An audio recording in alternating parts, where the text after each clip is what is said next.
Now I I can't find it. know. Yeah, it's best not to. I'm telling you. Right. I just figured I got most of them. Don't mess with it. Good. Council members, we're getting ready to go live. All right.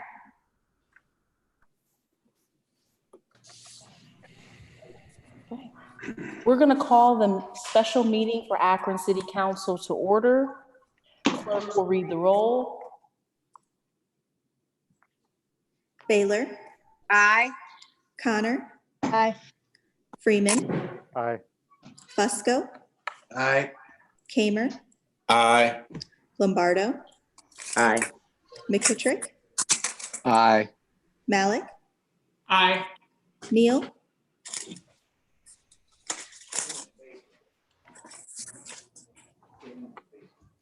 Neal,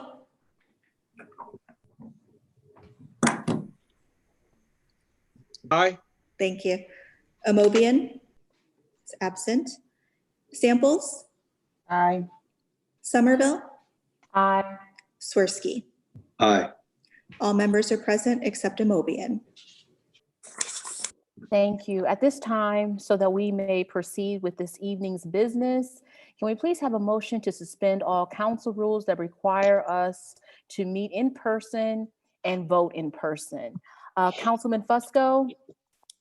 Yeah, I would like to make a motion to suspend all council rules that require or contemplate in-person meetings and in-person voting. Thank you so much. So we have a motion on the floor. Councilman Malik, will you second that motion? Yes, seconded. Roll call. Baylor, Aye. Connor, Aye. Freeman, Aye. Fusco, Aye. Kamer, Aye. Lombardo, Aye. McKittrick, Aye. Malik, Aye. Neal, Aye. Samples, Aye. Somerville, Aye. Swirsky. Aye. Motion passes 12-0. Also, another motion that we need to make on this evening so that we may proceed with business. Can we please have a motion to suspend all council rules that require legislation first be considered by the committee by presentation before making its way to council? Councilman Fusco? I'd like to make a motion to suspend all council rules that require that legislation first be considered by committee before presentation and consideration by council.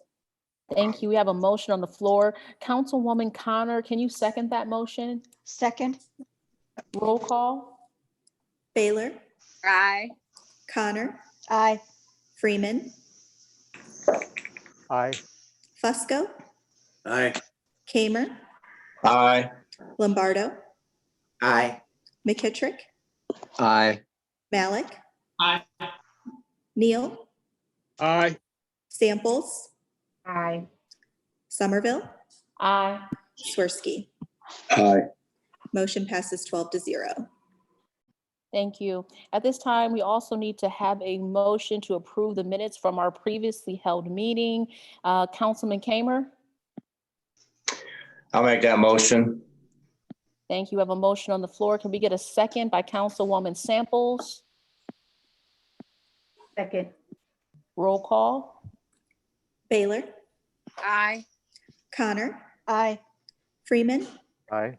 Fusco, Aye. Kamer, Aye.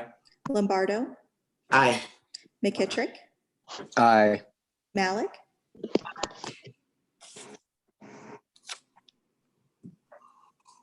Malik, I'm sorry. Aye.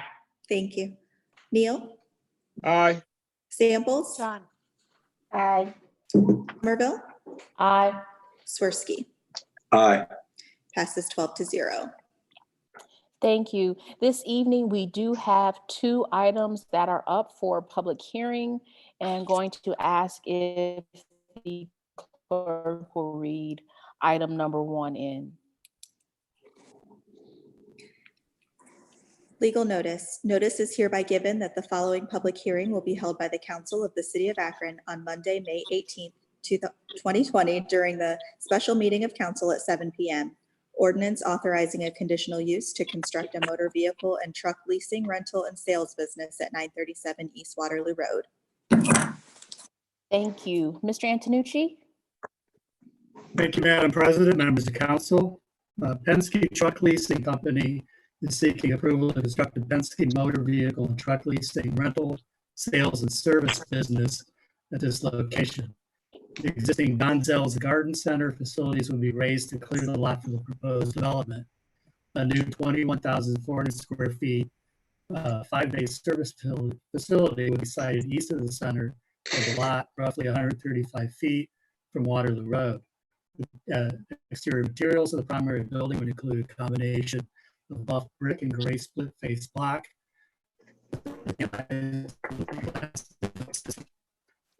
Fueling area with a canopy for only Penske vehicles.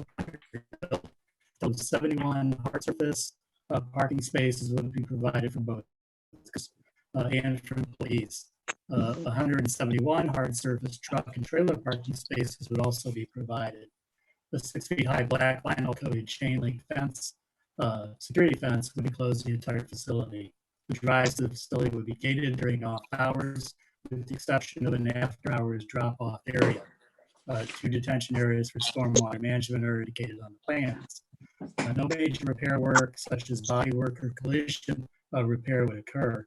All repair and maintenance work will be conducted inside the building. This Penske facility represents a $2.5 million investment in this neighborhood, where all of their residential uses to the west, a mix of retail and commercial uses with a significant amount of truck traffic are to the south and east. The dense landscape buffer and fencing would adequately screen the activity of the facility from residences to the west. It is anticipated that Penske will employ 32 associates at this location. The attractive development will add vitality to this major retail and commercial intersection, provide attractive and viable use of this vacant property, and provide a valuable amenity to the neighborhood and surrounding area. Both the Planning Commission and planning staff recommend approval subject to conditions. Thank you. Thank you so much, Mr. Antonucci. At this time, we do have a petitioner who wishes to speak in reference to this ordinance. And we're going to bring on Sean Yentz, and I apologize if I am not pronouncing your last name correctly. Sean, are you on with us at this time? I am. All right, Sean, great, thank you. So what we're gonna do is we're actually gonna have you to be sworn in by a member of our law department, okay? All right. Mr. Yench, if you could raise your right hand. Do you swear or affirm the testimony you're about to give will be the truth and nothing but the truth? I do. Thank you. Thank you so much. Mr. Yentz, you may proceed with your comments. All right. And do we have the rest of the Penske folks on, do you know? No. Currently, they're in a waiting room.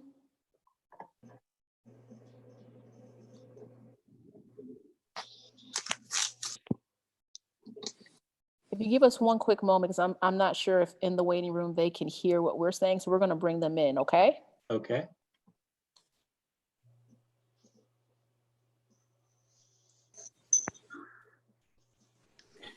Oh.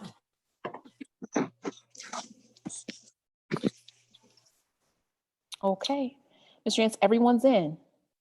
Great. All right. Well, thanks for having us. Exciting times when we're all Zooming from home. I'm going to give just a brief overview of Penske. I believe everybody got the quote unquote project narrative, but I thought I'd just kind of give it to you from an airplane view, just to tell you a little bit about us, if you don't know, and maybe what you should expect of us as we're looking to grow in the city. And I'm going to be looking, I've got 3 different monitors, so I'm going to be looking around. So if I'm not looking at the camera, I apologize. So just a quick overview, Penske's international. We have about 1,000 locations within North America. About 800 of those are a facility similar to what we are proposing within Akron. It is a service and leasing rental facility Our main function at this facility will be really for the operation for any motor vehicle, for truck leasing, rental, and the sale of the business, for the trucks, I mean. And then we obviously house them, maintain them in full capacity, do all of our maintenance on site, do the parking. We do store our rentals there. We have a fuel island, and we also have an internal wash bay. This is all for the benefit of our customers. So one thing that you should know about Penske is everything that we do on our site within our business is a Penske customer. So you can't have any off the road truckers, fuelers, independents come onto our site for fueling, service, wash, whatever, rental, lease, unless you are a customer. So that's very important. That gives us control over how we maintain the business, the integrity of the site, and the operations. The majority of the work that will be done in this facility, and as most around the country, is really what we call light duty repairs. So if you can think about taking your own car to an auto service station, you're going to have, clutch, oil change, belts, tune-ups. We don't do any major body work. We don't store, any wrecked trucks on site. And all the work is going to be done within the facility. So nothing outdoors. And that's very important, again, because we can control as our customers how that flow and what that looks like. As for Penske now, and for those of you who don't know, there's really 3 to 4 levels of business within what we do on these facilities. One is a full service lease. So what is full service lease? So that means that you have a business. Let's say you're a bread company or a local food distributor within the city of Akron.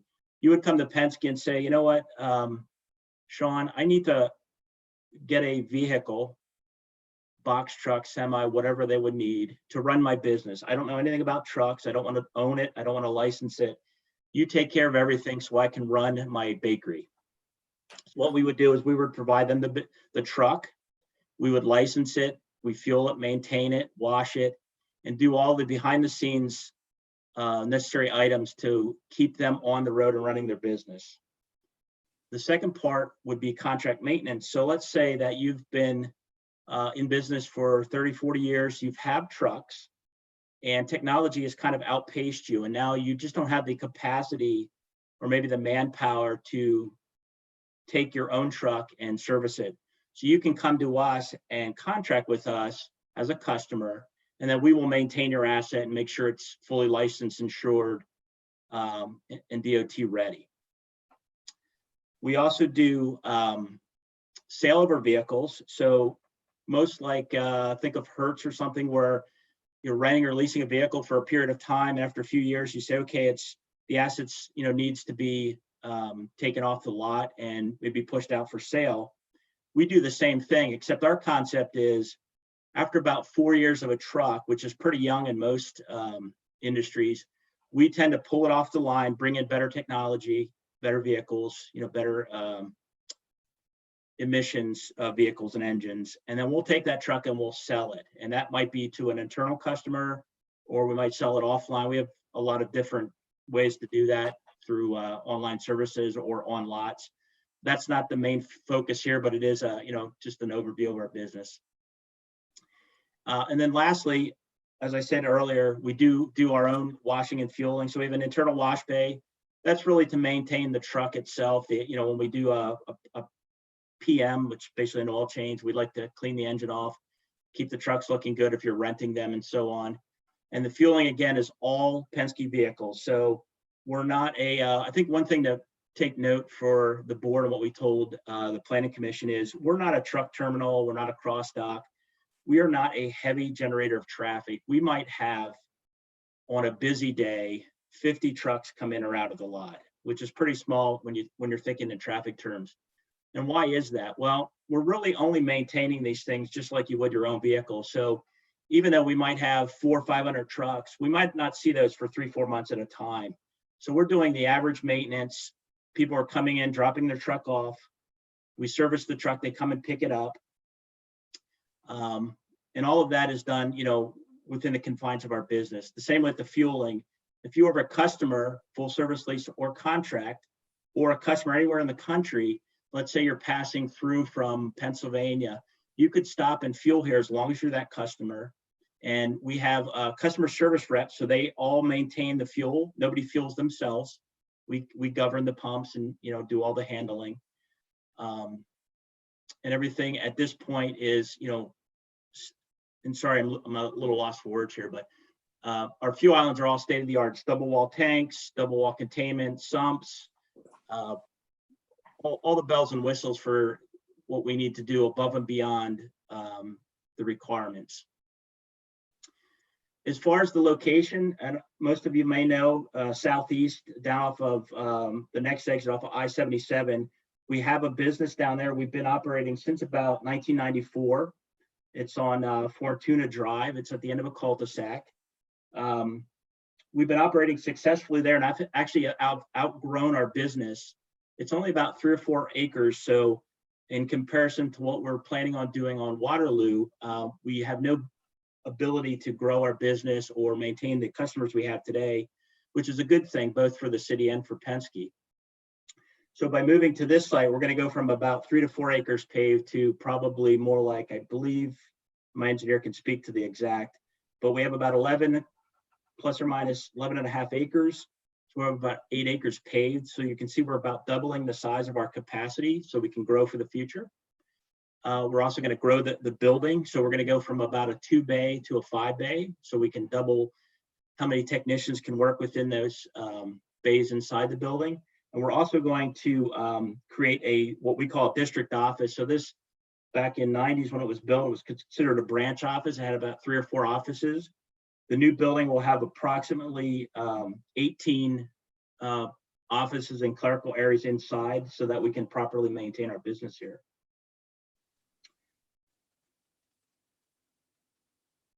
As far as jobs, we do expect to add jobs to this building. We currently run about 16 techs at our old location on 3 different shifts. And we also have 5 service managers and then a complementary office staff. When we move into our new building, we're anticipating probably a growth of initially 10 to 12 people. Some of them will be techs, some will be office staff. And then we're also looking at repurposing under the current zoning, and we'll come back to the city at the appropriate time to see if we can use our old building for possibly what we call a box shop, collision repair, depending on what zoning allows, which will allow us to add more staff or more jobs there on that particular building.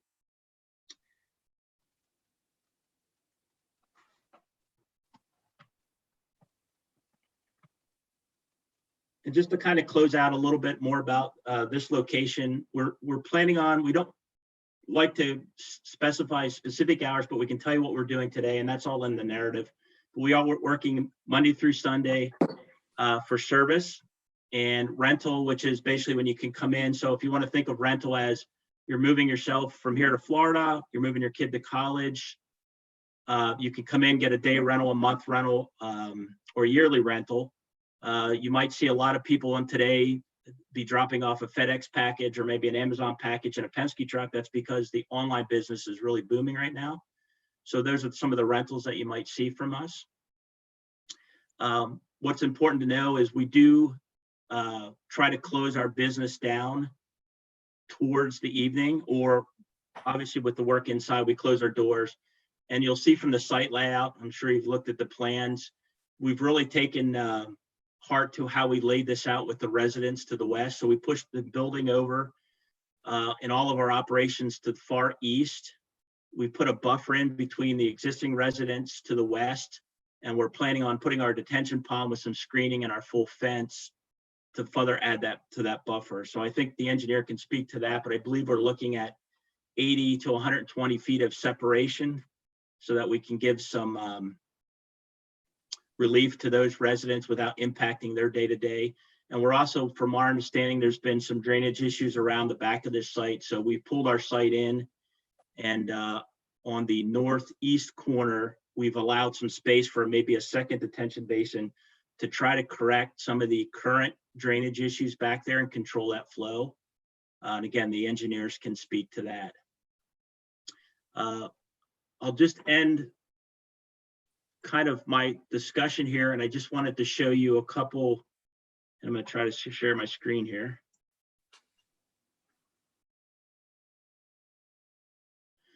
So what can you expect? This is a facility that will be 99% identical to what we planned in Akron. So I'm just going to go through a couple shots to maybe it can spur some questions or give you some comfort to the amount of money and the state of the art we put in our facilities. But the front office will be very visual, a lot of glass. This is all Lucabond, kind of like dealerships. You can see the bays in the back here, so they're all pushed to the back. This is all the complimentary office up here. This will be your rental. So when you come in to rent a truck, whether it's yourself or a commercial customer, all the transactions will be in this lobby. Back office inside. We no longer do pits, but this was a kind of the service shop where you can see all the lubrication and how we like it. And if I was going to quote Roger Penske himself, we like to do it right. Service lobby. So this is what you'll see when you come in for your service transaction. And then obviously our service bay. So we try to keep our techs with the highest technology we have. We do, instead of the pits now, we do use mobile lifts. Everything's clean, no interruptions, LED lighting, you know, the works. I won't go into too many details, but we spare no expense to give the best experience we can to our customer.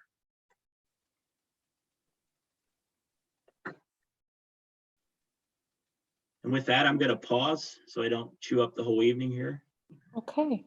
Well, thank you so much. I do know that there might be possibly some others who would wish to bring comments as relates to this ordinance. Marino, I'm sorry. Would you like to bring forth comments? No, at this time, I think Sean explained pretty much summarily what we will do. So I have nothing to add unless there's some questions that I'd be able to answer in the future. Okay, thank you. Thank you. Is there anyone else who's present on with us that might like to bring forth some additional comments? Hi, Margot. This is Bill Skiba. I'm with Kimley Horn. I'm the engineer on this job. I'd like to make a few notes if possible. Absolutely. I'm just going to ask before you start with your remarks, if you could just be sworn in by a member of our law department, okay? Certainly. Sir, do you swear or affirm the testimony you're about to give will be the truth, nothing but the truth? I swear. Thank you.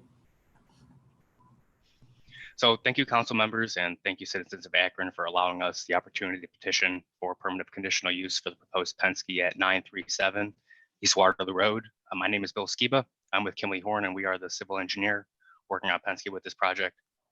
The project area, like Sean had mentioned previously, is a redevelopment of the Donzelli's Flower and Garden Center. Major engineering items proposed on site are going to be the 21,404 square foot building, parking, a fuel island for the Penske fleet, and a wet extended detention pond that will be designed per county and Ohio EPA standards. We intend to secure all proper permits through their respective jurisdictions and are looking forward to working with the city on this project. And I'm happy to answer any engineering related questions that you might have. The few items that Sean had mentioned earlier, I'm in agreement with in terms of separation from the adjacent property and the intent of which we are locating our detention ponds in order to mitigate drainage concerns along the northern property line. Okay, thank you so much. At this time, are there any other comments regarding this particular ordinance? Seeing and hearing none, we will close our. Okay. And I've just been notified that to see if the Portises wanted to testify as related to this ordinance.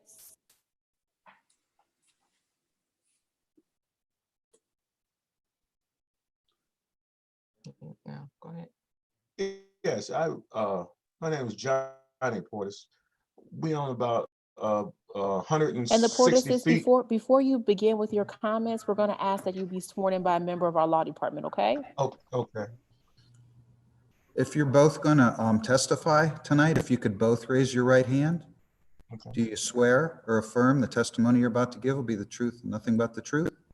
Yes. Yes. Thank you. Yes. Yeah, I got about 160 feet across the will be your north end. I guess that's where the retention pond's gonna be. And what I was wanting to know was you was gonna put up what type of fence? You was gonna put a fence there? It's a fence there that Don Zales had put up years ago, but I don't believe it's in the right spot. And I was wanting to know, was the fence you're gonna put up, would it be in the correct spot once you do your survey? So I'll try to answer your question. And that's a great question, by the way. We do secure our whole lot, and that's to comply with Homeland Security and some of the other agencies, and obviously the use of trucks in nefarious ways. So our main lot, all the way back around, will have, and depending on what zoning requires us, we do usually a decorative fence out front, but the remainder of the fence is usually a chain link fence that's black vinyl. So we try to make it at least a little bit more inconspicuous. I don't know if we've determined to run the fence on the actual property line itself. We usually like to leave some buffer for grass and things around the outside. But I will say, if this helps, we're willing to work in any way we can to make your experience good with us as a neighbor. So if you would like it on the property line, or you would like some buffer, we're willing to entertain whatever would work for you. That north end is really kind of a little bit of a dead space for us. So we have some employee parking we're going to put back there, not trucks, which is another kind of way we're trying to buffer where the trucks are. And then beyond the fence that houses the entire yard, I believe, Bill, that's where we're going to put that possibly secondary small basin with some landscape and such, correct? Correct. Okay, thank you so much. Okay. Mr. and Mrs. Portis, was there anything else that you would like to mention at this Oh, time? not right now. No. Okay, thank you so much. Once again, just want to make sure that there is no one else here that wishes to speak in regards to this ordinance. Seeing and hearing none, we will close our public hearing. Mr. Antonucci, what is your pleasure? Yes, I say the planning commission, planning staff recommend approval of this. Okay, so we have a recommendation from the planning department, Councilman Fusco. I would first ask if Council Representative Kamer has a comment, and I'd like to yield to him first, and then afterwards I'd like to say something. Very good. Councilman Kamer? Thank you. I appreciate that. Actually, I want to thank the petitioners. I know they met with me several months ago, and I appreciate their hard work in regards to making sure they reach out to the neighbors, moving forward with this project. My questions are, well, first of all, I want to know Mike Antonucci. My questions are for him. I want to know if there was any objections at the planning commission, and then also I can't remember the scope of the project. I know we're just now resurfacing Waterloo Road, but I want to know if we as a city or if the petitioners moving forward with any project in regards to the sidewalk out in front of that property. Yeah, as far as the sidewalk, yeah, I'd have to check with engineering on what those plans look like for the sidewalk. I can get back to you on that, Donnie. But yeah, we can take a look at that. Okay, and then did anyone come down and speak against the project? Right, there were no comments at planning commission, nothing in opposition. Okay, all right. Well, I appreciate that. And like I said, moving forward, I do support the project. I think it's going to be a good asset, especially with Don Zell's no longer being there. Obviously, they were a pillar of the community. Obviously, you folks saw what they presented tonight, and I really think it's a good fit. I just want to make sure the petitioners will reach out to the Portis family and make sure we can work with them to make sure we move forward with any of their concerns too, please. Thank you, Councilman. I would just Kamer. add, I would add that there's a condition of the ordinance that there's a landscape plan and fencing plan that's submitted, and there's a performance bond to make sure that that work is done correctly. So that should help the Portis. Okay, and moving forward, just work with everyone, and if there's any issues or anything, the Portis family can reach out to me. I appreciate it. Thanks. Thank you, Councilman Kamer. At this time, are there any other questions or comments from any other council members? Councilman Fusco? Thank you, President Somerville. Based on the presentation, I have been tracking this for some time and had spoke to the council representative Kamer about this. And, based on the presentation and what we've learned, there's going to be adequate buffering. And I agree that it's going to be pretty, it's pivotal that we make sure that we work with the neighbors in the neighborhood and make sure that the Portis family is happy. And it sounds, we heard that commitment this evening from the petitioner. This is tracking this use. It's perfect in terms of the surrounding neighborhoods. And it's important, I think, to note that, more and more, we're relying more and more on delivery, especially with regards to goods and so on and so forth. So this is a complementary use, if you will, if you think about, the new economy and the way it's forming right now. And many businesses obviously rely on the services that's offered by the petitioner. So given that, I would like to recommend approval with a suspension of the rules. Okay. We do have a motion on the floor by Councilman Fusco. Can we get a second by Councilman Lombardo? I second that motion. Roll call.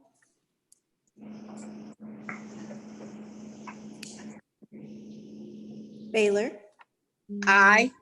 Connor, Aye. Freeman, Aye. Fusco, Aye. Kamer, Aye. Lombardo, Aye. McKittrick, Aye.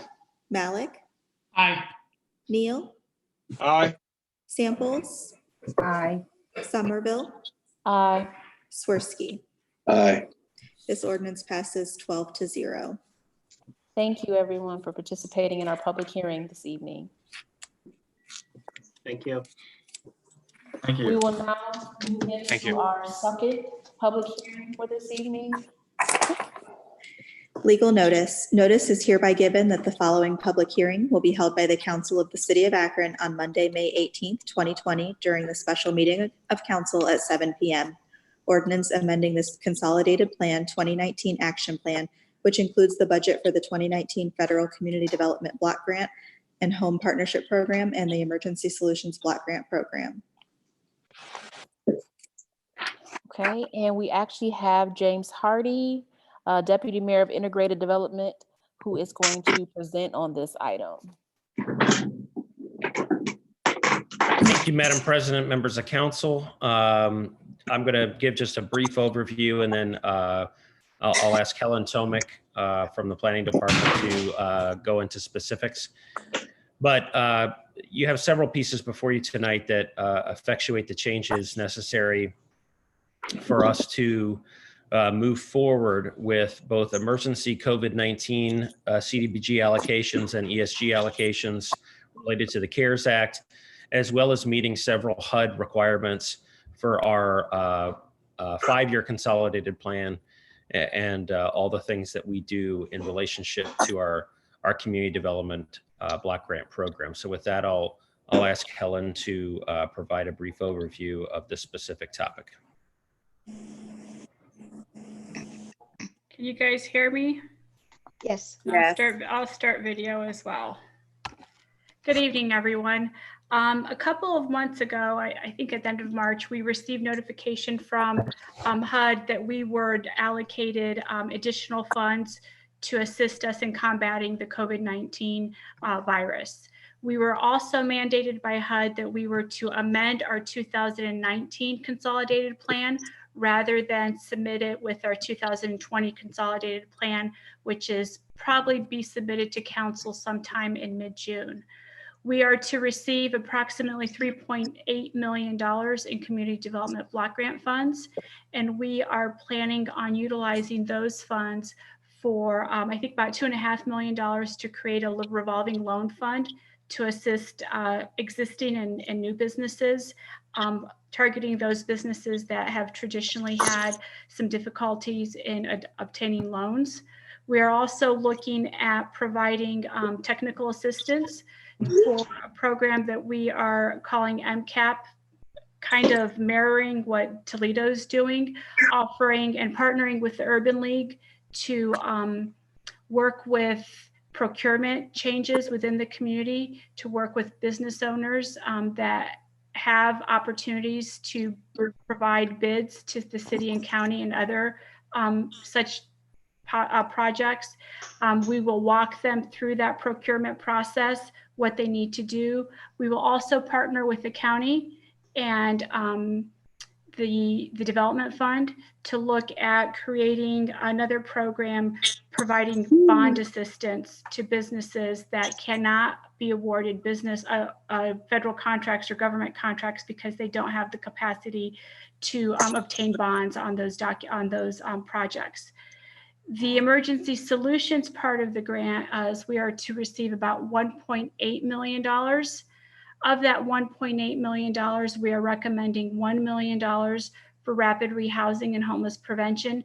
That is going to be used to assist folks that are having difficulties in paying rent, back rent and current rent during this crisis.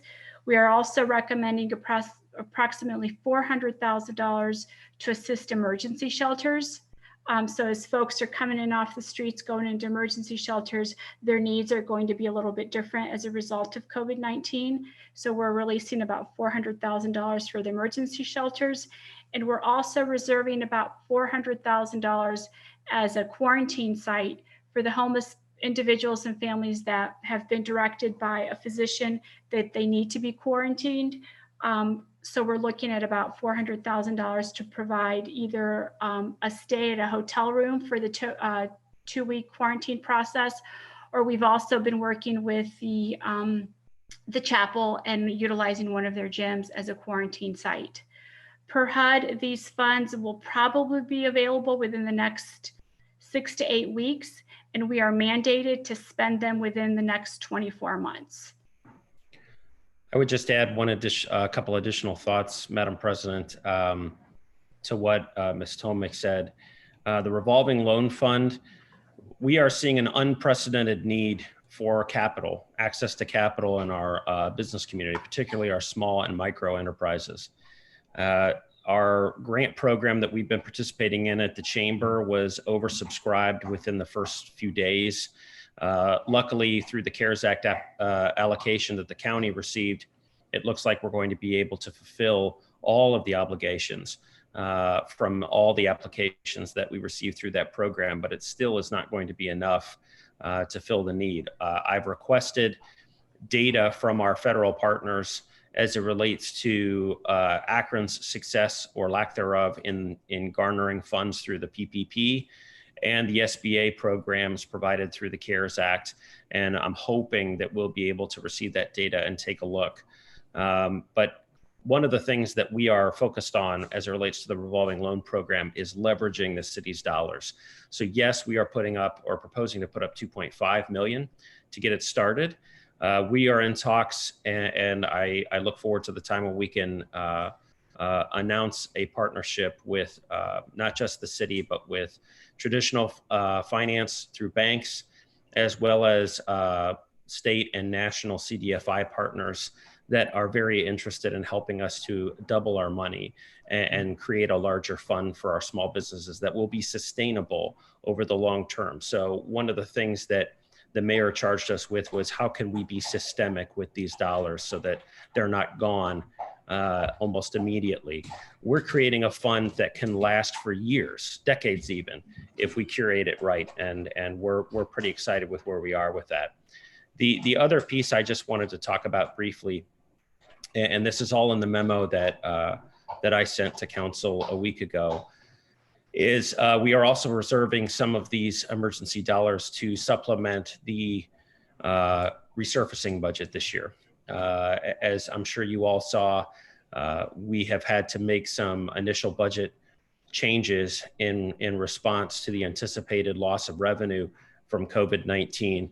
we wanted to make sure we had some dollars in this emergency allocation to help buttress our resurfacing program. So again, the only other thing I'll mention, and then I promise I'll be quiet and we'll take questions, is this particular COVID-19 allocation that Ms. Tomic just went through. That is separate and apart from the 2019 allocation that we received and the 2020 allocation that we expect to receive later this year through our normal CDBG allocation. So we will still be able to maintain all of the programming that we had. This is over and above those annual allocations. And I'll stop there, Madam President. Thank you so much. So at this time, we will actually open up our public hearing. And I do believe that we have Mrs. Grimes on with us who would like to bring forth some comments. Mrs. Grimes, are you on? Yes. All right, you can hear us? Yeah, I can hear you. Okay, well, very good. Before you bring forth your comments, I'm just gonna ask if you can be sworn in by a member of our law department. Okay. Ms. Grimes, do you have your video on? I can turn it on. Pardon me? I'll turn it on. Well, thank you. I'd like to be able to see you raise your right hand. Could you do that for Okay. me? Do you swear or affirm the testimony you're about to give will be the truth, nothing but the truth? Yes. Thank you. All right, Mrs. Grimes, so you may proceed with your comments. Well, I just want to thank you for giving me this opportunity to be a part of the public meeting. So I really don't have any comments. It's just a learning experience for me at first. So that's what I have. Okay. All right, well, thank you so much. With that being the only public comment that we actually have, we will close our public hearing and open up for any questions from any council members at this time. Any questions from any council members? Councilman Malik? Yes, thank you. Mr. Hardy and Ms. Tomic, thank you for the presentation. I thought that the memo was really detailed and thorough. I just wanted to ask about the rental assistance in the ESG funds. Is that going to be parceled out to a number of different providers that we work with, or is that going to be primarily through one agency? And, you know, I know that a lot of evictions have potentially been building up in municipal court over the last few months. Do we have any thoughts about whether there will be additional focus on rental assistance or other housing related things?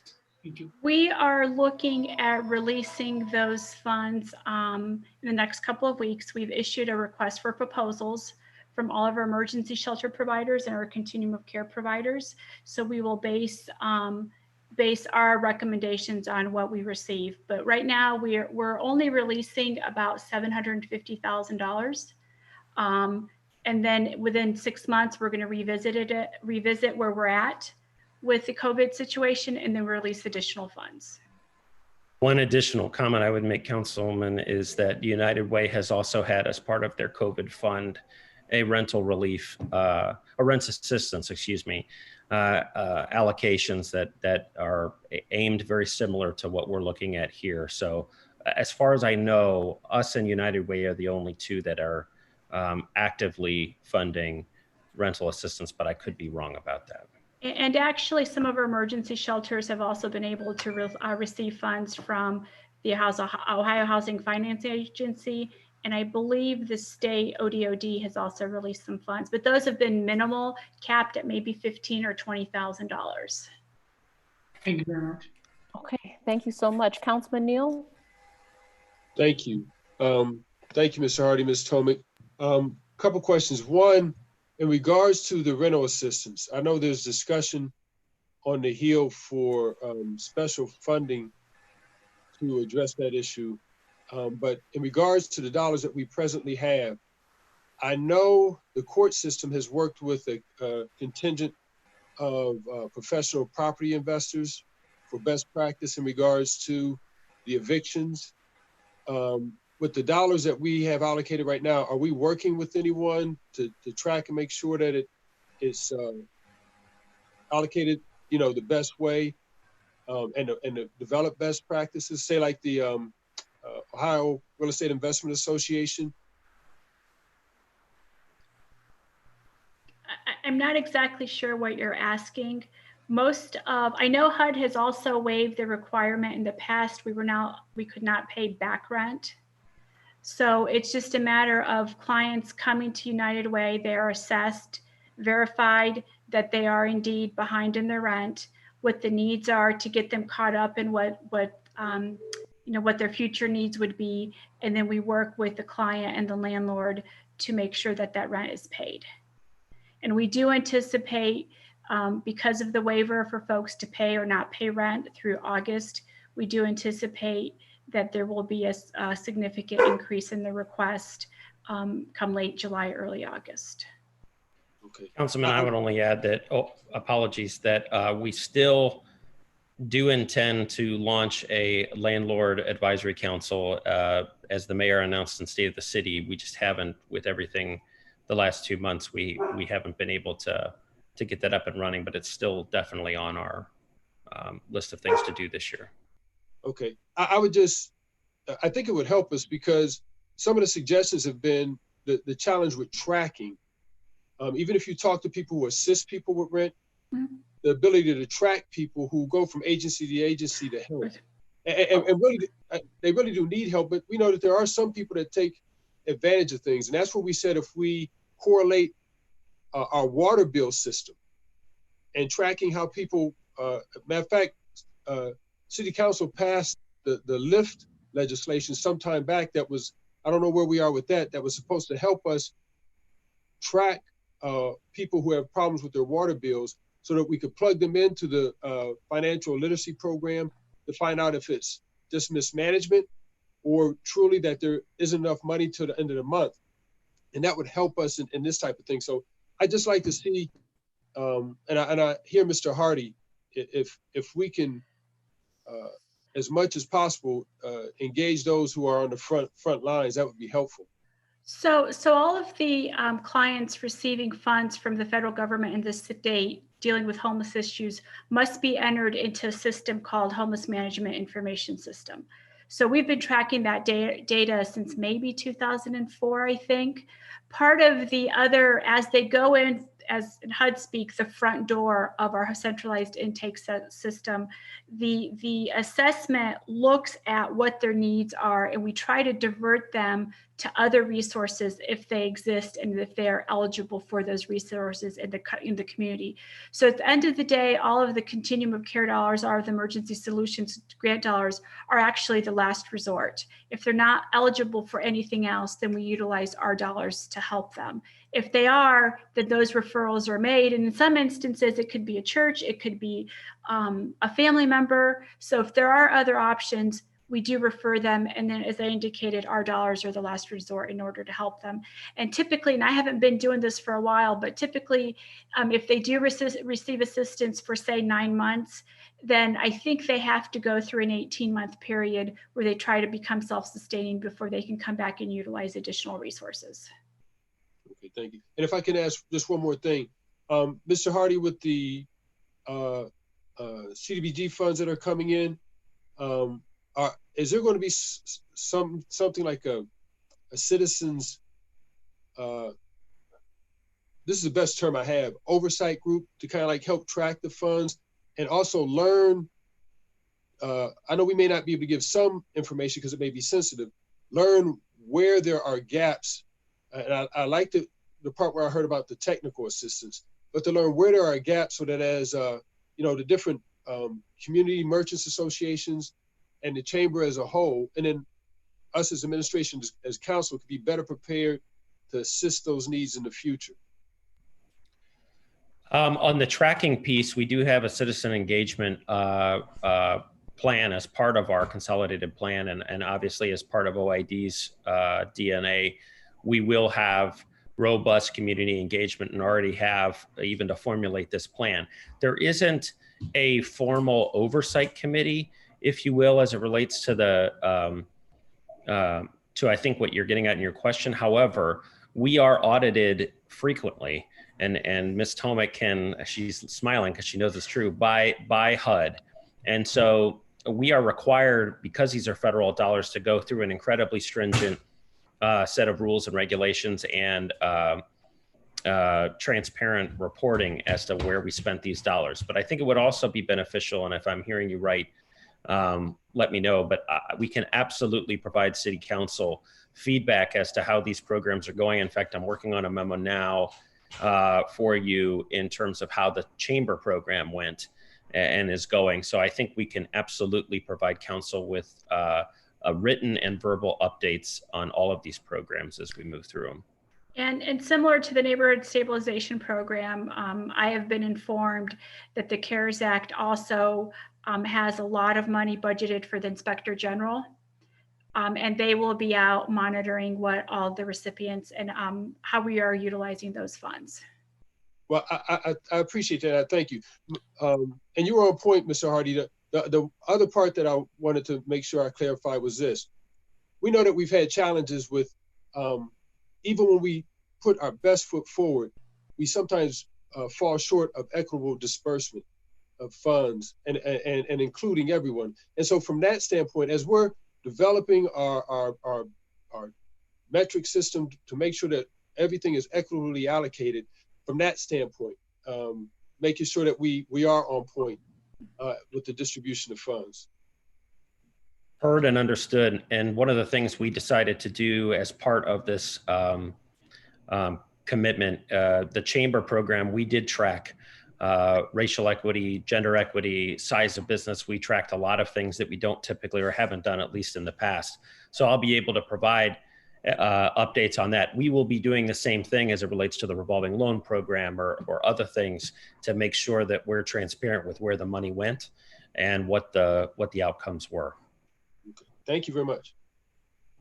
Thank you so much, Mr. Hardy and Mrs. Tomic. Are there other questions or comments from any council members at this time?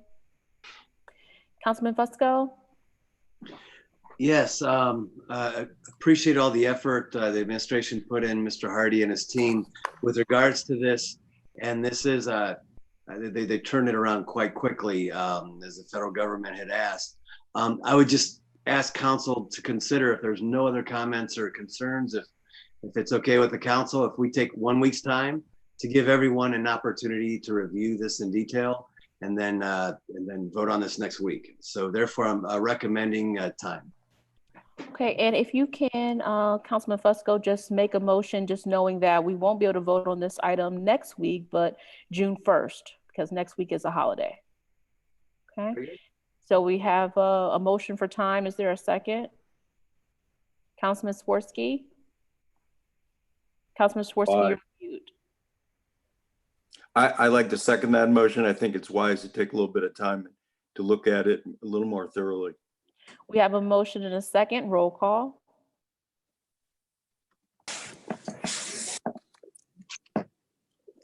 Baylor? Aye. Connor? Aye. Freeman? Freeman? Aye. Fusco? Aye. Kamer? Aye. Lombardo? Aye. McKittrick? Aye. Malik? Aye. Neal? Aye. Samples? Aye. Somerville? Aye. Swirsky? Aye.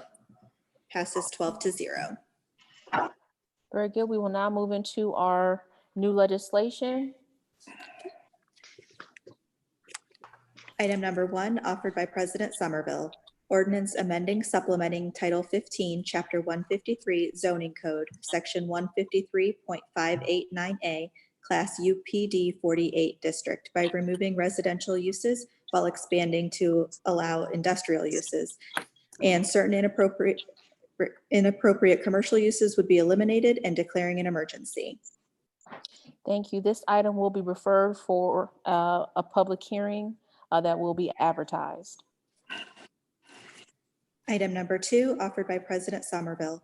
Ordinance authorizing a conditional use to establish an adult daycare service in an industrial district at 730 Carroll Street and declaring an emergency.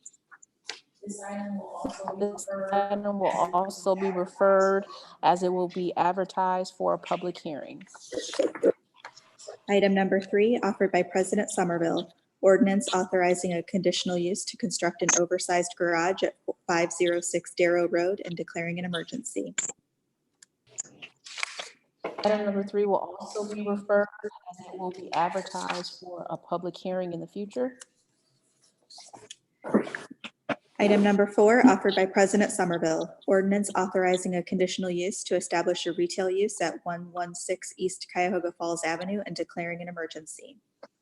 This item will also be referred as it will be advertised for a public hearing. Item number 5, offered by President Somerville, ordinance authorizing the purchase of 1474 Copley Road and 1461 Copley Road for the land banking project and declaring an emergency. Mr. Hardy?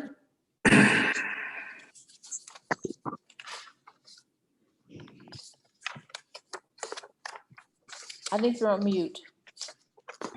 I was, and I apologize. Madam President, members of council, this is the largest step taken so far in concert with Progressive Alliance CDC and our Great Streets program to bring about a physical space on Copley Road. If many of you may recall the better block that we had on Copley Road, one of the things that we tested was a city storefront. This is a planning tool, a city civic building tool that we've seen used to great success in Detroit and some of our sister cities within the, I apologize for my dogs, sister cities within the Reimagining the Civic Commons program. And we wanted to try it. It was a resounding success. We had an incredible amount of foot traffic and a lot of folks who came through, including Pastor Nelson and Progressive Alliance, wanted to see if we could make it reality. And so we've been working with them to, as they stand up their CDC, this would be operated by the Progressive Alliance CDC. We're working with them on an ops plan and a business plan, but they foresee community space, meeting space that can be rented, as well as space in the former bar area. This is the old VFW, the former bar area, to transform that into a potential cafe or coffee shop for a neighborhood-based entrepreneur. So as we think about the Great Streets program, as we try and get Progressive Alliance CDC up on its feet, much like we've done in other neighborhoods across the city, this is our first real project together. And so what we're seeking to do is utilize our partner through the Summit County Land Bank, who owns the property, acquire it for pennies on the dollar, and use it along with our Great Streets program and the money already allocated through that program to, again, partner with Progressive Alliance and build something that we all can be proud of, a true community resource center that is programmed, operated, and ultimately the wealth generated kept in the community by the community. I'll stop there. Thank you so much, Mr. Hardy. At this time, are there any comments or questions from any council members? Councilman Neal? Thank you, Madam President. Hey, Mr. Hardy, got a lot of questions regarding the project. That building, of course, used to be the VFW, and there was an organization that served the city for over 50 years, that the Outcasts, that tried to work with the land bank to secure the building. They did not really get any type of response from them. And they had a pretty good community plan and how they wanted to embrace the community by providing a resource center for seniors during the day, youth groups during the evening, and then plus the regular service that they provided over time. So my concern is that, one, they didn't get the opportunity to bid on the project, and that's been a concern. That's been a concern, and Ms. Tomic can speak to this. I don't know if Mr. Fegley was at that meeting. That's been a concern in the community when it comes to land bank properties, period. Not having true access to the property. So that's one thing. I would love for the Outcasts, who, as I said, have served this community for over 50 years, had a plan for the building, but never got a fair shot. And then two, I mean, as the councilman of the ward, I think it's only, appropriate that I should have been consulted as to what the community's plans are for, for this.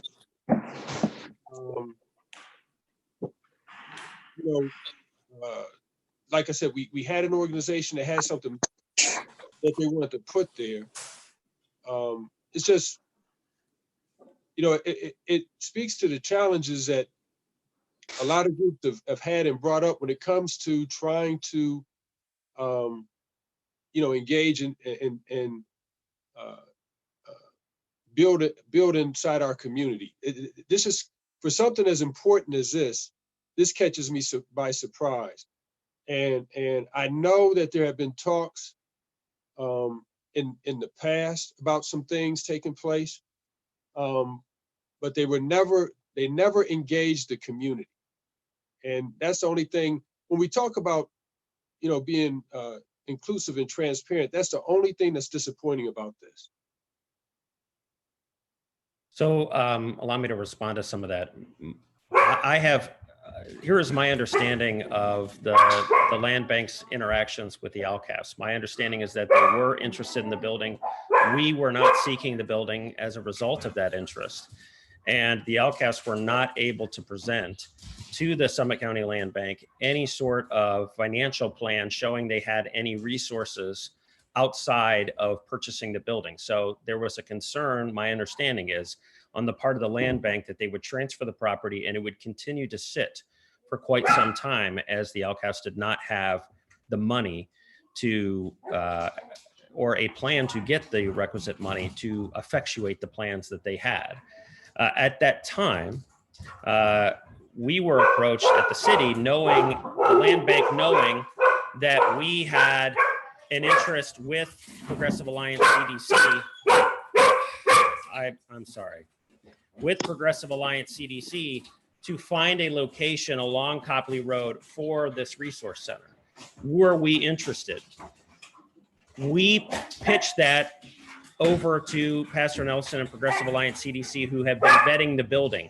We have not been vetting the building. We have been trusting the community to come back to us through their, through Progressive Alliance CDC and the connections that they have been able to build and identify what property makes the most sense. Does the VFW make sense for them? They have come back to us and said, yes, it absolutely makes sense.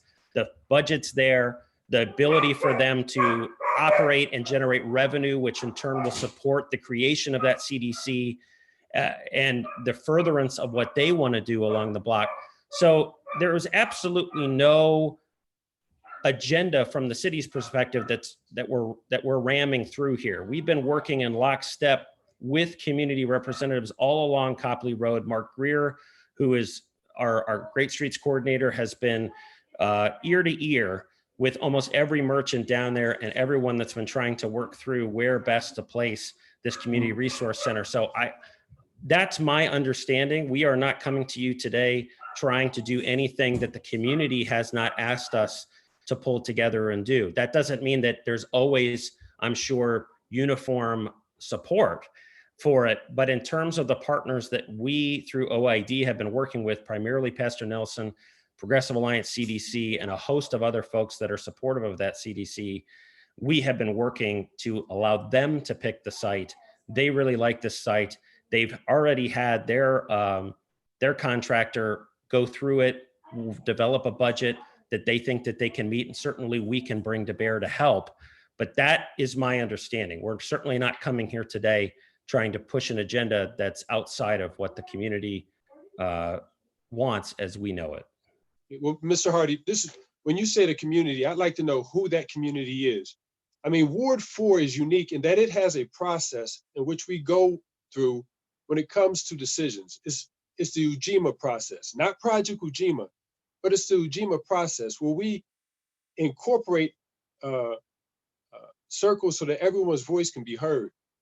And when you say the community, I would think the mayor being a former councilman and those on in administration would know one of the first things, if you don't have the city councilman at the table, somebody's missing.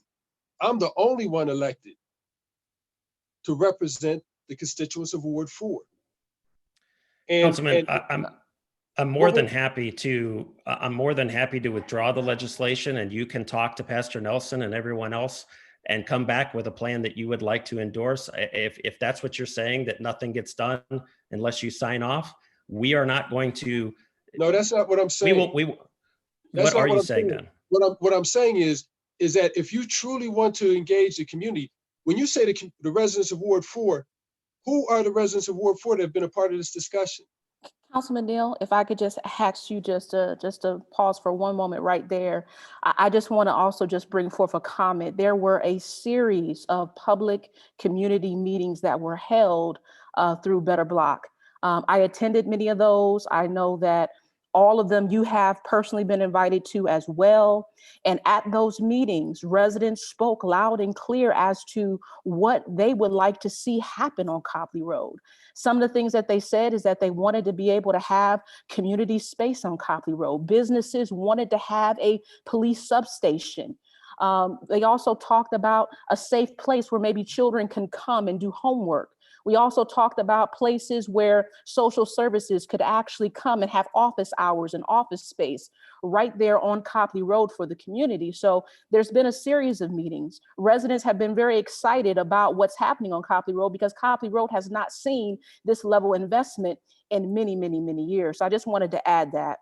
Okay, well, before you proceed, Councilman Neal, are there any other questions or comments from any other council members? We want to give everyone else an opportunity to speak at this time. Okay. Madam President, just so that you understand, some of the things that you've spoken about are some of the things that have come out of collective meetings.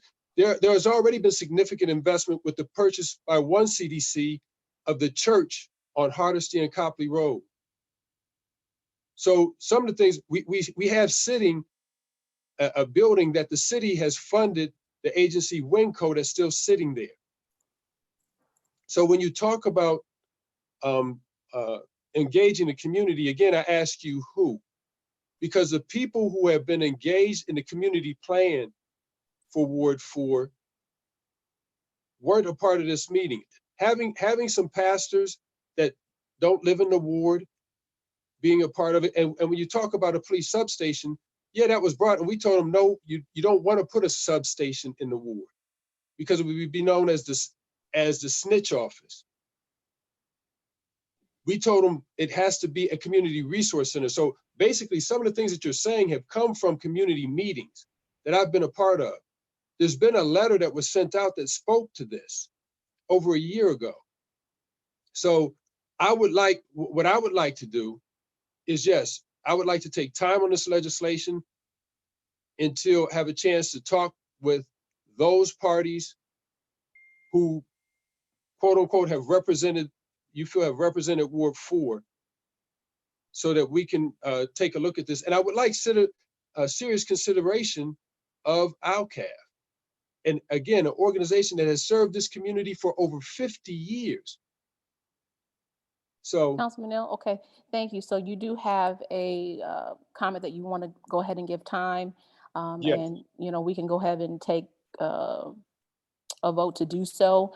But again, I do want to say, again, there were a lot of people who participated in Better Block, and they did participate in envisioning what they want Copley Road to look like, not just those who live in Ward 4, but also those who live in Ward 3, which we all know that Copley Road is on the line of both wards. But we also know that majority of businesses on Copley Road are, patronized by not just people who live in Ward 4. So I just want to say that I do believe that this project is a great project. This is going to definitely bring some new life to Copley Road and some much needed services for those who live on Copley Road, the businesses, those who live around Copley Road. So at this time, we do have a motion on the floor for time. Is there a second? Second. Who is the second? I'm sorry. Councilman, you can't motion and I understand. your time. I understand. I'm happy to second it if that's what everyone would like to proceed with. Okay, so we have a second by Councilman Malik. Roll call. Baylor, Aye. Connor, Aye. Freeman, Aye. Fusco, Aye. Kamer, Aye. Lombardo, Aye. McKittrick, Aye. Malik, Aye. Neal, Aye.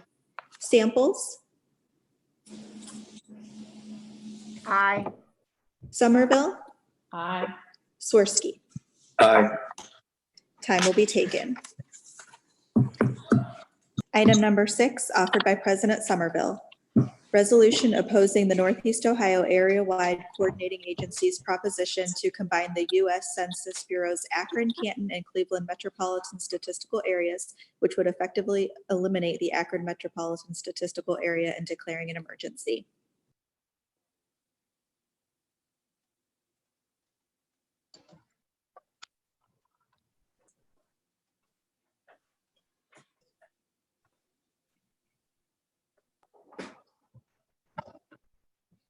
We actually have Mr. Segedy that's going to present on this item. Thank you. Good evening, Councilwoman Somerville, members of council. I'll be brief. This resolution is to voice opposition to a recent proposal by NOACA, which is the Metropolitan Planning Organization serving Greater Cleveland. The proposal is to eliminate the Akron Metropolitan Statistical Area as a census designation and merge it with the Cleveland Metropolitan Statistical Area. Mayor Horrigan's administration believes that eliminating the Akron metropolitan area will have negative economic consequences for us here in Greater Akron. This proposal has been opposed by both the Greater Akron Chamber and just last Thursday was opposed by the Akron Metropolitan Area Transportation Study, AMATS. I'm happy to answer any questions. Okay, thank you so much. Are there any questions or comments from any council members? Councilman Malik? Yes, Mr. Segedy, I was just wondering, just as by way of information, is this just sort of an initial proposal or idea being floated by NOACA, or is the idea that they might move forward with this soon? Sure. So I can kind of give you what I think the rationale behind it is. There currently exists a Cleveland, Akron, Canton, what's called a consolidated statistical area. So that's a census designation that recognizes that Northeast Ohio's 3 interconnected regions in Cleveland, Akron, and Canton, but we still all have our own individual metropolitan areas. I think NOACA's thinking is that by combining us all together more formally, it essentially makes Greater Cleveland look larger, which is good for Greater Cleveland, but maybe not so good for Greater Akron because we would disappear from the census tabulations. And we've got some concerns really on a couple of different levels. I mean, Akron and Cleveland are still separate places. We have our own suburbs, we have our own commuting patterns. To be sure, there's a lot of interaction. The other concern is, to be quite frank, the Akron metropolitan area tends to perform better than the Cleveland metropolitan area. And if all the statistics get lumped together, we lose some of that distinctiveness in some of the economic rankings. So we really feel both for the realities of the region being closely connected, but still separate metro areas, and for statistical purposes, it makes a lot more sense to keep the Akron MSA. Thank you. I guess the only thing I'd say is that in reading about it, it seemed like the level of people commuting between Akron and Cleveland was not high enough that this merger made sense. So that seemed to be another point in favor of keeping things the way they are. That's correct. And I should point out, the census does use certain criteria, to your point, like commuting patterns, to make a final decision. It's not really supposed to be a political process. It is supposed to be more of a data-driven process. But since they are kind of lobbying for this in Greater Cleveland, we thought it was well advised to at least formally go on the record as far as how the city of Akron feels about it. Thank you. Councilman Fusco? Yes, thank you. I'd like to ask the clerk to please forward this. And Mr. Segedy maybe could help us to some of our neighbors, Cuyahoga Falls, Barber, other municipalities that's within our jurisdiction, if you will, or I know it's not the SMSA, but the technical term, the CMSA or whatever it's called. But those that's going to be adversely affected as well, those that are located within the designated area, I would ask that we pass this evening. And I'd also ask that we forward communication to these other municipalities so that we can get them on board as well.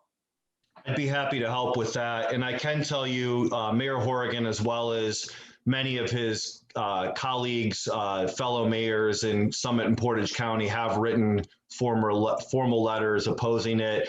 I think your point's great, though. I can reach out through the mayor's office and we can make sure that their councils are aware, and they may wish to pass similar legislation, as you said, in Cuyahoga Falls, Talmadge, Barberton, et cetera. Thank you. Okay, thank you With so that, much. I recommend a favorable recommendation with suspension of the rules on this item.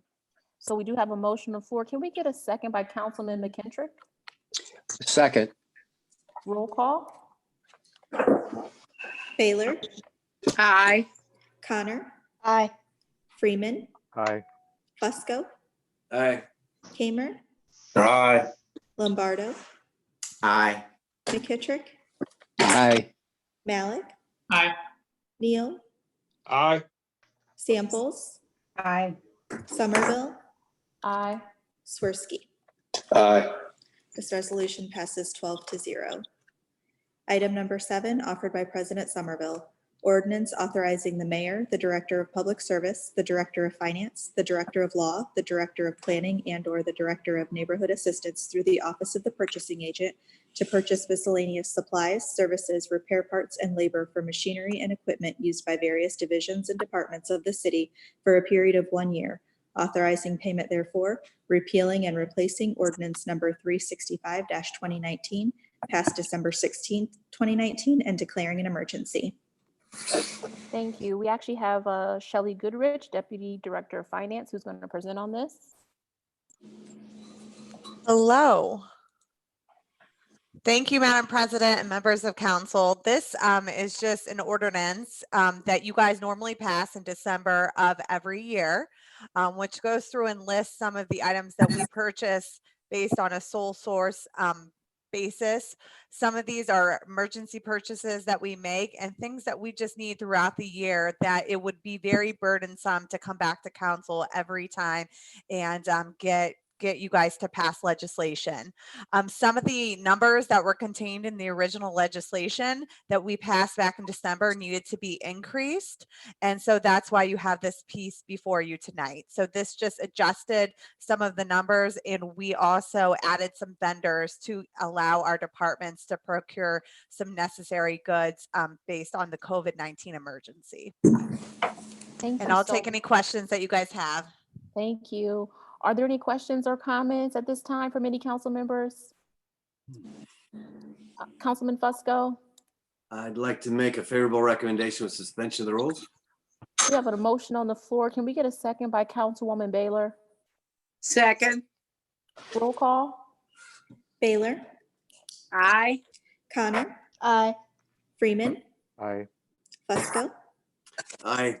Kamer, Aye. Lombardo, Aye. McKittrick, Aye. Malik,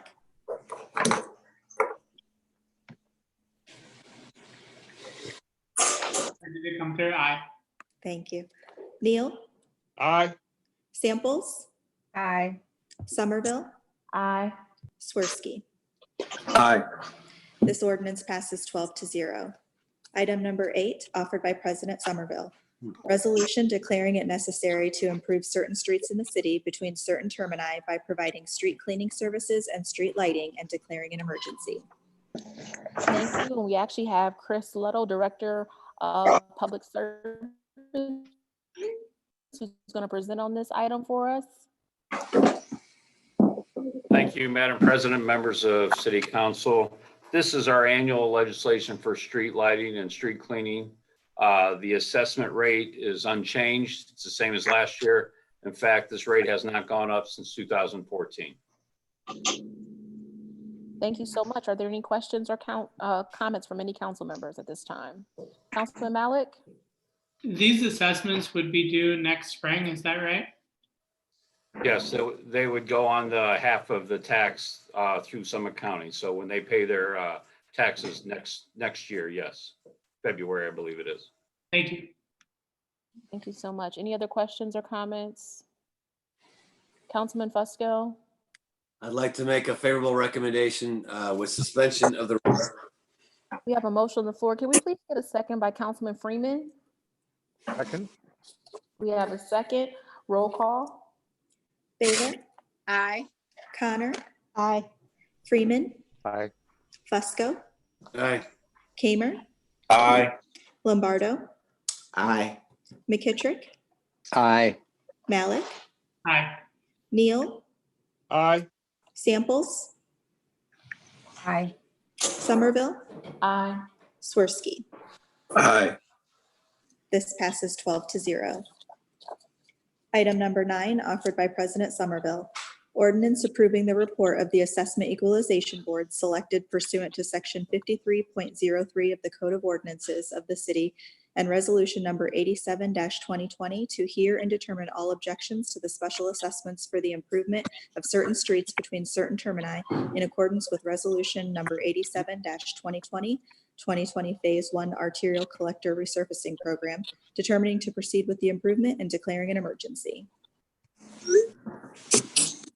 Thank you. We actually have again, Chris Luddle. Thank you, Madam President, members of City Council. This is our notice to proceed with our arterial collector. I'd like to thank Sarah and the council staff, law department, and IT. We had a Zoom assessment equalization board Friday, hearing Friday. It went off without a hitch. No one objected, but we did held the hearing. So I'd like to thank them. And with that, I would like passage. Thank you. Any comments or questions at this time? Councilman Fusco? I'd like to make a favorable recommendation with suspension of the rules. We have a motion on the floor. Can we please get a second by Councilman Neal? We have a second. Roll call. Baylor? Aye. Connor? Aye. Freeman? Aye. Fusco? Fusco? Aye. Kamer? Aye. Lombardo? Aye. McKittrick? Aye. Malik? Aye. Neal? Aye. Samples? Aye. Somerville? Aye. Swirsky? Aye. This passes 12-0. Item number 10, offered by President Somerville. Ordinance approving the report of the Assessment Equalization Board selected pursuant to Section 53.03 of the Code of Ordinances of the City and Resolution Number 88-2020 to hear and determine all objections to the special assessments for the improvement of certain streets between certain termini in accordance with Resolution Number 88-2020, the 2020 Phase 1 Residential Resurfacing Program, determining to proceed with the improvement and declaring an emergency. Mr. Luddle? Thank you, Madam President, members of council. Yes, this is the residential portion of the resurfacing program. Again, we had the hearing and we are going to give the notice to proceed to the contractor. So with that, I would request passage. Thank you. Any comments or questions at this time? Councilman Fusco? I'd like to make a favorable recommendation with suspension of the rules.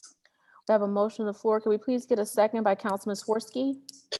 Second. Roll call. Baylor? Aye. Connor? Aye. Freeman? Aye. Fusco? Aye. Kamer?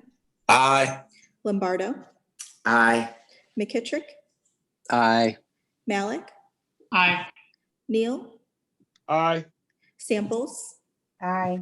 Somerville? Swirsky? Aye. Aye. This passes 12-0. Item number 11, offered by President Somerville. Ordinance determining to proceed with the improvement of certain streets between certain termini in accordance with Resolution Number 89-2020, the 2020 Phase 1 Unimproved Street Resurfacing Program, and declaring an emergency. Mr. Ludlow? Thank you, Madam President, members of City Council. Yes, this is the third piece of the resurfacing program. It's the same as the first two. Notice to proceed after the approval of the Assessment Equalization Board. And with that, we'd ask passage. Thank you. Are there any comments or questions from any council members at this time? Councilman Fusco? I'd like to recommend approval with suspension of the rules. Can we please get a second by Councilman Kamer? I will second Jeff's motion. Thank you. We have a second. Roll call. Baylor? Aye. Connor? Aye. Freeman? Aye. Fusco? Aye. Kamer? Aye. Lombardo? Aye. McKittrick? Aye. Malik? Aye. Neal? Aye. Samples? Aye. Aye. Somerville? Aye. Swirsky? Aye. This passes 12-0. Item number 12, offered by Councilwoman Samples. Resolution opposing and objecting to the renewal application of LL Drive-Thru LLC, doing business as Lovers Lane Market, 1034 Lovers Lane, Akron, Ohio 44306, for a Class C1 and C2 liquor permit now pending before the Division of Liquor Control and declaring an emergency. Thank you so much. We're going to actually refer to Councilwoman Samples. Yes, and I think Craig Morgan may be on here as well. I did speak with Chief Prosecutor Wilms this morning as it relates to this. As you know, we've had issues with the Lovers Lane Market for some years, but a few weeks ago, we had a shooting over there with over almost 100 shots were fired. 2 individuals were shot in the parking lot. And I mean, it's self-explanatory. This place has been an issue and a problem for that community for quite some time. And I just feel that something needs to be done at this point. So I want to take the action to try to get their liquor license pulled. And I yield to Craig Morgan for the rest. Thank you, Madam President, members of council. As Councilwoman Samples stated, the yearly renewal, this is the renewal for the 2020-2021 year liquor permit. And just a reminder to everybody, renewals for Summit County, all permits in Summit County are done in October. So we'll be getting this into the Division of Liquor Control early, but we've done the due diligence on the permit location. As Councilwoman Samples stated, there has been over 70 calls of service for the last year. 7 of those have been shots fired. There's been robberies, there's been assaults. And as Councilwoman Samples stated, on May 3rd, we had a shooting in which 2 juveniles were injured during the process. So we think there's substantial facts supporting this objection, and we would ask for passage. Thank you so much. Are there any questions or comments from any council members at this time? Would the councilwoman want council as a whole? I would Councilwoman absolutely Samples? appreciate that. Absolutely. All right, so Councilman Freeman, are you making that motion for us? Yes, a motion for this to be council as a whole. So we have a motion on the floor. Can we please get a second by Councilwoman Connor? A second. Roll call. Baylor? Aye. Connor? Aye. Freeman? Aye. Fusco? Aye. Kamer? Aye. Lombardo? Aye. McKittrick? Aye. Malik? Aye. Neal? Aye. Samples? Aye. Somerville? Aye. Swirsky? Aye. This will be council as a whole. Thank you, everyone. Oh, shoot.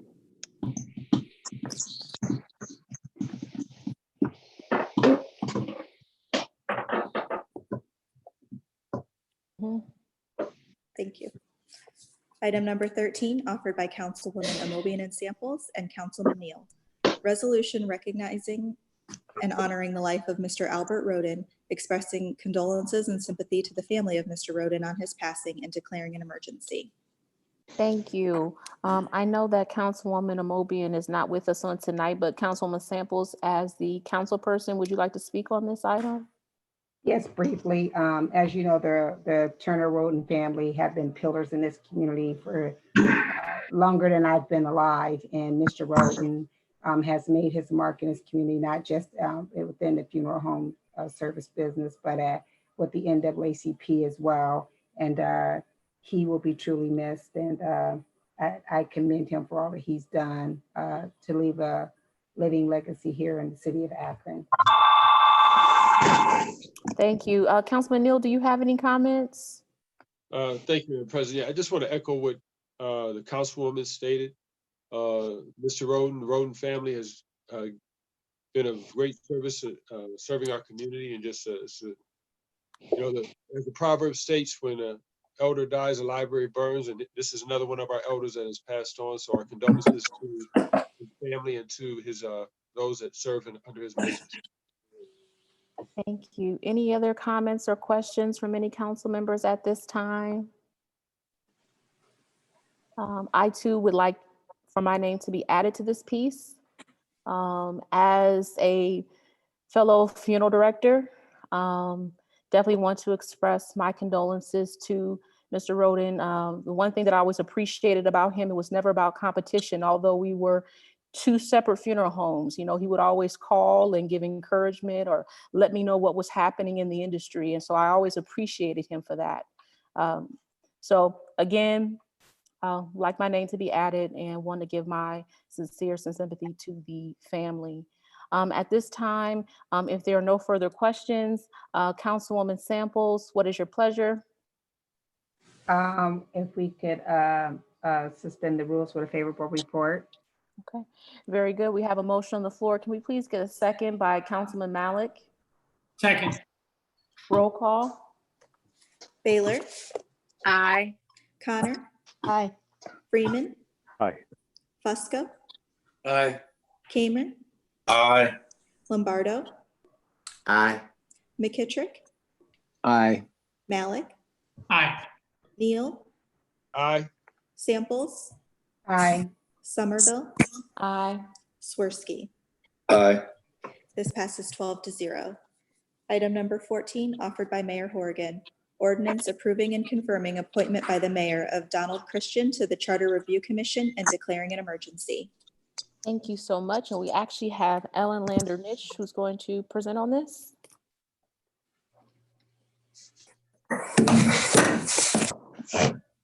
Hello. Thank you, guys. Thank you, Madam President and members of City Council. As you probably remember, earlier this year on March 20th, this council passed legislation appointing 9 citizens to the Charter Review Commission, which is a body that is impaneled every 10 years to review the entire city charter and make recommendations to this council about ways to amend the charter. Unfortunately, one member of the commission, past Mark Ward, had to resign his position and step down due to some personal health concerns. So we are in a position to have to replace that position. And Donald Christian has agreed to take the on, and he's the mayor's nominee. The Charter Review Commission is meeting every Tuesday from 5 to 7 on Zoom. Are going to be live streamed onto Akron City Council's YouTube channel for anyone who's interested in watching them. And then just be aware that those recommendations will be reaching City Council by July 1st of this year. If there's any questions, I'm happy to answer them. Ellen, when did you say those would be on YouTube again? They are Tuesday nights at 5 p.m. and that will be every Tuesday from now until the end of June. Thank you. Mm-hmm. Are there any other comments or questions at this time, Councilman Malik?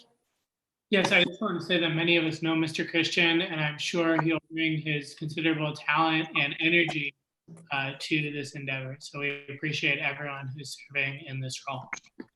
Thank you so much. Councilman Fusco? Yeah, I'd like to make a recommendation favorable with suspension of the rules if there's no other questions or concerns. All right, thank you so much. We do have a motion on the floor. Can we please get a second by Councilman Lombardo? I second that motion. We have a second.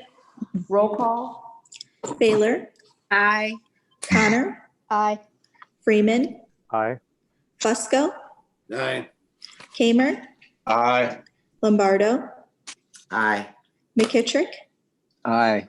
Malik, Aye. Neal, Aye. Samples,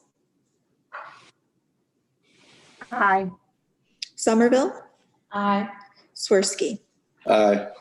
This passes 12-0. Thank you so much. We will now move to the portion of our meeting that we do refer to as our public comment period. We have received several comments. I'm going to ask if the clerk will read those in at this time. Number 1 is from Brian Kelly. I like this proposal for beer from business to public spaces. The law shouldn't rule out other parts of city. Pros, like the whole Thursdays part of Akron U campus, which is riddled by parties every year. You go from one house to another with a beer. You wake up next morning and repeat. Highland Square as the same atmosphere, where you go see a live band in Annabelle's, then the matinee, and then you go to the movie theater, and then there are bars across the street, followed by a cup of coffee, as well as the Porch Rocker Fest definitely needs open container rules. The Valley, Cuyahoga Falls Riverwalk, Cleveland the Flats, the Grog Shop, Buckeye games in Columbus, Browns games in Cleveland, Barberton, Medina, Hudson, Kent, Ravenna, Sandusky, Lorraine, Alliance, list goes on and on, Detroit, Buffalo, New Orleans. Then there are cons, Fairlawn, Montrose, no. Howe Avenue, Talmadge, no. Arlington and Greene, no. That new area in the Falls with the movie theater and LA Fitness, no. Graham Road, Stowe, no. Talmadge Avenue, Britain, no. Second one is, I don't want to see people drinking and getting drunk, which will happen when they are drinking on the sidewalks, just as they do at Lock 3 concerts. Plus, you have the litter problem on the sidewalks, not to mention throwing cups and trash into the canal. Who is going to clean up the mess? The city at this time can't afford to hire additional police or sanitation personnel, and that doesn't even consider litter in the canal or the banks of the canal, or the fact that I don't want kids to see the behavior or language of the adult drinking. Who is going to assure that underage drinking also isn't going on also? Leave it to cafe only in front of the licensed business. And that is from Don Boyd. The next one is from Ray Urick. I'm in favor of the Dora, but I think it should extend up to Market Street on the north and barges on the south to encompass the small breweries located there. Acronym Arche Missing Falls. This is from David Sutton. I highly oppose the proposal to commercialize the towpath trail in Akron for use as an inappropriate drinking zone. The government financed path is an area for individuals and families with children to have a place to enjoy the outdoors while trying to maintain social distancing. With a major increase in visitors on the towpath, we don't need people under the influence of alcohol jeopardizing the safety of others. The next one is from Robin Brown. Dear City Council, I'm writing to express my enthusiasm for the Dora initiative. What a wonderful way to revitalize downtown Akron, provide an engaging introduction to the towpath trail and our local breweries, encourage businesses, and add some vibrance to city life in the midst of the pandemic. I look forward to enjoying some great beer and exploring the sights of the city, and I think it will be popular with many others. Hopeful that it becomes a reality. This is from Brian Kima. Dear City Council, I am writing to express my hopefulness for Dora. I believe more Akron residents visiting downtown Akron after work hours would be healthy for our city and our community. I also love the idea of a safe environment outside to drink alcohol. The last one is from Benjamin Alger. Hey, wanted to say that I am a big fan of Dora. My friends and I are already looking forward to enjoying time together in downtown Akron. I think this is a great idea and will benefit the city. You have my support. Thank you so much. We want to thank all of those who had submitted and participated during our public comment period. At this time, is there anything else coming before council? Councilwoman Samples? Thank you. I was trying to look for the thing to raise the hand, but I couldn't find it. Just two things briefly. I did get a call this evening from a reporter that Cleveland Clinic is going to be opening up a COVID testing center in downtown Akron. So that was good news to hear, and they're going to do a big story on that. So I'm sure they'll probably reach out to, I believe that's Councilman Swirsky's ward, they'll probably reach out to him, but they are making their calls to let people know that they are going to be opening up a testing center finally in Akron, not all the way in Green, where none of us can really get to it if you have to get on the bus line. And then secondly and lastly, just something for us to think about, seeing that now that the city and services are now reopening. I don't know how much of our council budget is going to be cut due to the COVID-19 pandemic, but if we could think about possibly putting in partitions in between our desks upon our return, like they have in the grocery stores, so we can sort of kind of get back to doing business as usual. I think that would be something we should think about. I don't think it should cost us that much. And clearly none of us are going to be traveling this year. At least I know I won't be. And that's money that, that comes out of our council budget as well. So if we could think about that and maybe kick that around a little bit and see how we could possibly do that, I'd appreciate it. That's all. Thank you, Councilwoman Samples. Councilman Neal? Thank you, Madam President. Just wanted to, I'm sure everybody at council has been getting all the information in the news and whatnot, and people have used the term the new normal. But it's important to, I don't think any of us, we've realized what this COVID-19 has shown is that it's shown where we have holes within our system that have left some people in very bad situations. I did want to share where I had a conversation with the councilman out of Cleveland, and we were just talking about how our communities were serving our people. And I want to try to connect the dots here. With the move that is taking place to possibly dismantle our postal service as we know it, one of the challenges that he spoke that they're addressing up there is identifying people who need help with this social distancing that's taking place. So they created a very simple system that I'd like for us to consider as council. They're making placards that they want to get out to their residents. On one side, it has 911. On the other side, it has a card where they just need some help, some assistance for people who are restricted in their homes. I have, for those who may be listening that graduated from Bookto High School, they know the longtime secretary there was Miss Beasley. She shared with me that her daughter passed away, who was suffering from diabetes, and they found her some days later. We don't know how many of our people are without help, that are locked in their homes. They don't have access to resources. And something just as simple as a placard that they could put in their door, that the mailman, who is the only one in our community who goes by someone's house, if not every day, at least once a week, since people aren't getting the newspaper, or even their neighbors can identify if they need help. And so I know we've been talking about, as council, we were going to look at our goals and objectives and how we can best serve our constituents. I'd like for us to consider that. I'll be bringing more information forward. It's a very simple thing that we can do, where residents can have a placard and instructed if they need help, they put it in the doors showing 911. If they need assistance, they put it in the door the other way. But that's just one thing I want to share in talking to colleagues that serve on councils in other cities. That's one of the best practices that they've developed.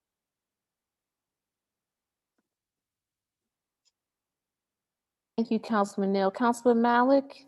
Yes, I just wanted to quickly say, I think the DORA proposal attracted a lot of public comments, as we saw, but I also saw a number of public comments from folks, and they were almost all entirely positive. And I think people were very excited about the proposal and appreciated the detailed and thorough explanation and the compostable cups and all of the thoughtfulness. So I definitely just wanted to say that in light of the comments that we heard here tonight. Thank you so much, Councilman Malik. Is there anything else coming before this body at this time? Councilman Fusco? Yeah, I'd like to make a motion that we adjourn. Okay, we have a motion on the floor for adjournment. Second, Councilman Sworsky. Second. Okay, all in favor, signify by saying aye. Aye. The ayes have it. We are adjourned. Just a reminder, we will be meeting on June 1st. This concludes the live broadcast of Akron City Council. Margot Somerville presiding.